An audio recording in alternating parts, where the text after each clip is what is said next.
Hashtag Black Lives Matter is actually a different movement from the concept Black Lives Matter. Black Lives Matter is the movement, while hashtag Black Lives Matter is the organization.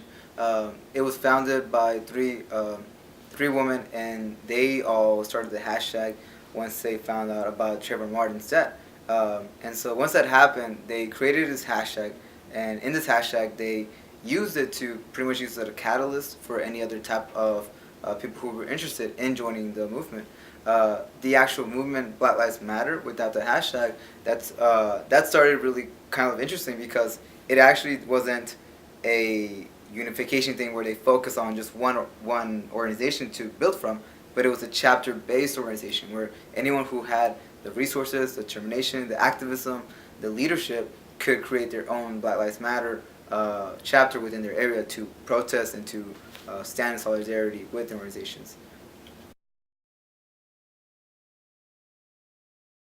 Black Lives Matter to me means a liberation for those who continue facing injustice, a call to action for people to realize that we have had several issues within the United States, but the main issue is that people continue to disregard the fact that Black lives actually do matter in the U.S., where systematic injustice continuously happen for people who don't deserve this anymore after years of oppression and slavery and so much segregation.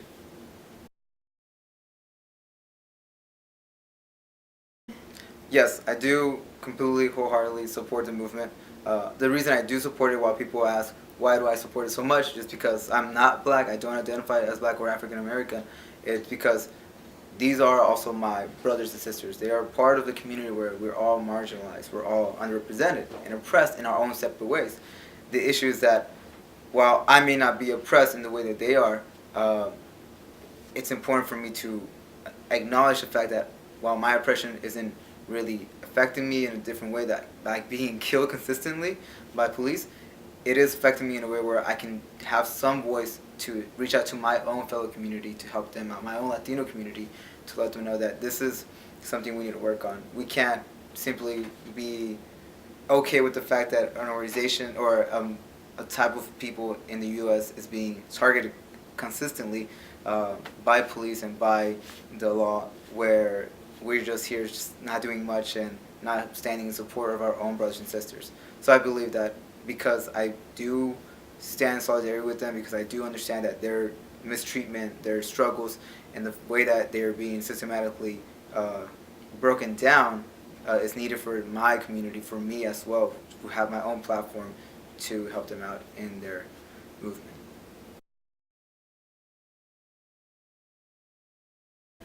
Several times. It's happened a few times on social media. It happened a few times in classrooms as well, and even on campus, people will kind of look at me funny whenever I do wear a shirt that says hashtag Black Lives Matter or anything that's just discomforting for them. I've been called many things. I've been told, why is an illegal alien helping someone who doesn't even care about you, in reference to someone who's black. And I've been told, why am I trying to be the white person trying to save all the black people when I'm brown? And so it's very interesting the way that people try to attack me because I support the movement. I've been told that I will be found if I actually speak out about Black Lives Matter, which is weird because you really don't know me at all. But yeah, I've been told a few times that I need to step down or stay in my lane if I want to talk about Black Lives Matter. But I continuously talk about it though. I won't stop. This is a movement that needs to be talked about.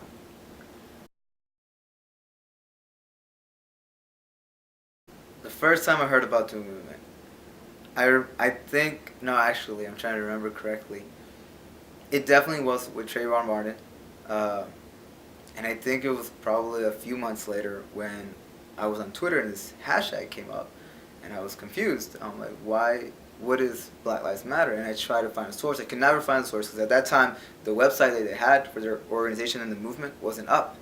So while I was looking for information, I kept coming up with the fact that Black Lives Matter meant something for Trayvon Martin. That's all I thought about at the moment.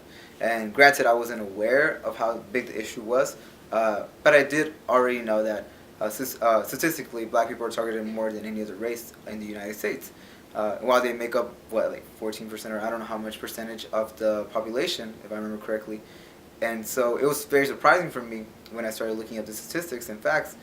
And then finally, I found Alicia Garza's, one of the co-founders of Black Lives Matter, her Twitter, and through her Twitter, I found out what it really meant. It was liberation, the Black Liberation Movement reincarnated with the Black Lives Matter hashtag, and it was mostly to a call of action. Like I said earlier, they made it so that people were having to be interrupted in those spaces where they weren't talking about how is this affecting not just Black people but people in different communities of the United States.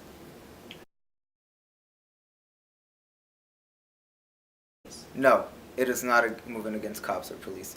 Like I stated earlier, it is um, the Black Liberation Movement reincarnated. So what that means is that they're challenging all injustices and all systemic ways of oppression for Black people in the U.S.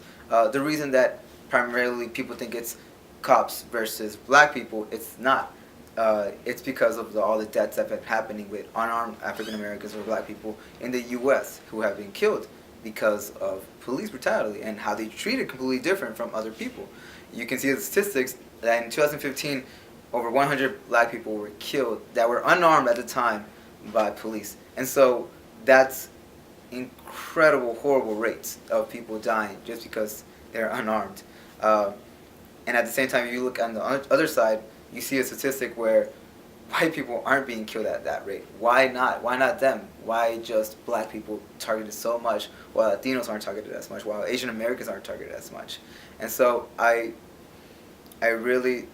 can't say that it's a movement that's just against cops, because it's trying to bring attention that we just want, or we not just want, but the Black Lives Matter movement wants the rights that everyone else has. They want equality and equity for how they're treated based on their skin color.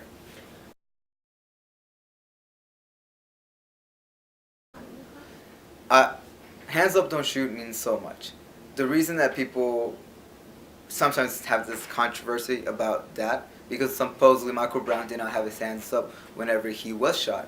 But the truth is, regardless of the fact if he did have his hands up or did not, it's a symbolic movement. It's a symbolic gesture that shows people how vulnerable Black people really are in the U.S. The "Hands Up, Don't Shoot" slogan and gesture really it shows a rhetoric. It's a rhetoric. "Hands Up, Don't Shoot" is a rhetorical symbol used whenever you use that symbol. You're showing that you're not armed, that you're not the one who's attacking the other side.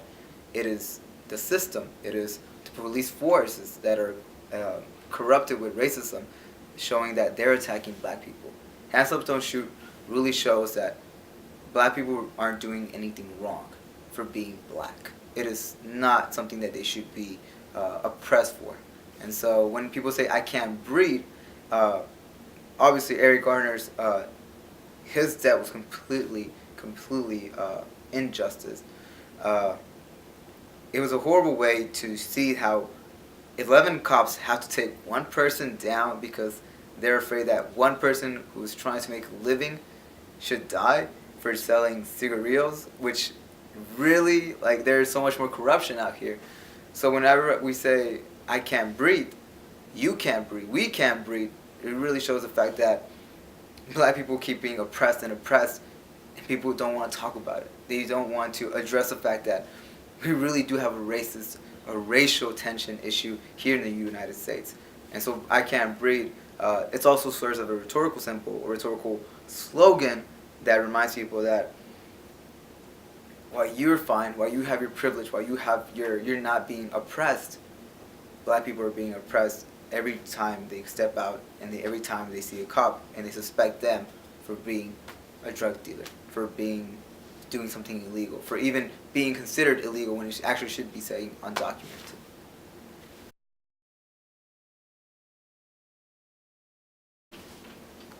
I think it's important. I think it's important that we protest. People believe that protesting doesn't do anything effective. However, I completely will argue against that. The reason being, when you protest, it doesn't always create a solution. a lot of people know that. It just creates a lot of more attention to the movement, though. But that's one essential thing that every movement ever needs. It's the attention from the media, attention from people who are in power in legislation that they can actually make change for the benefit of black people. When you think about when the civil rights era happened, when MLK protested, that wasn't just, hey, we're going to protest for fun and get some attention to us. It was a reason, it was a way for the government, for the system to respond to a movement, to give up some of their power so that they can be empowered to actually have the rights they deserve. So when people say, why are you protesting, that's so annoying, or whenever they just complain about those things, I have to argue the fact that while protest is not the solution, it creates space for the solution. It disrupts with the conversations that are not being told, that are not being spoken about. And so it is important to have protests. And I do call them protesting. I usually don't address them as riots, because when riots happen, that's when we're literally trying to fight and break everything down. But this is a demonstration of protest, a reason for you to pay attention to what was happening to us. If you won't hear us through media, if you won't hear us through our type of news or anything like that, our bodies, you can hear our bodies, you can see our bodies, you can hear our voices. And so protesting is one of the most effective ways to actually call to action what's happening in the U.S.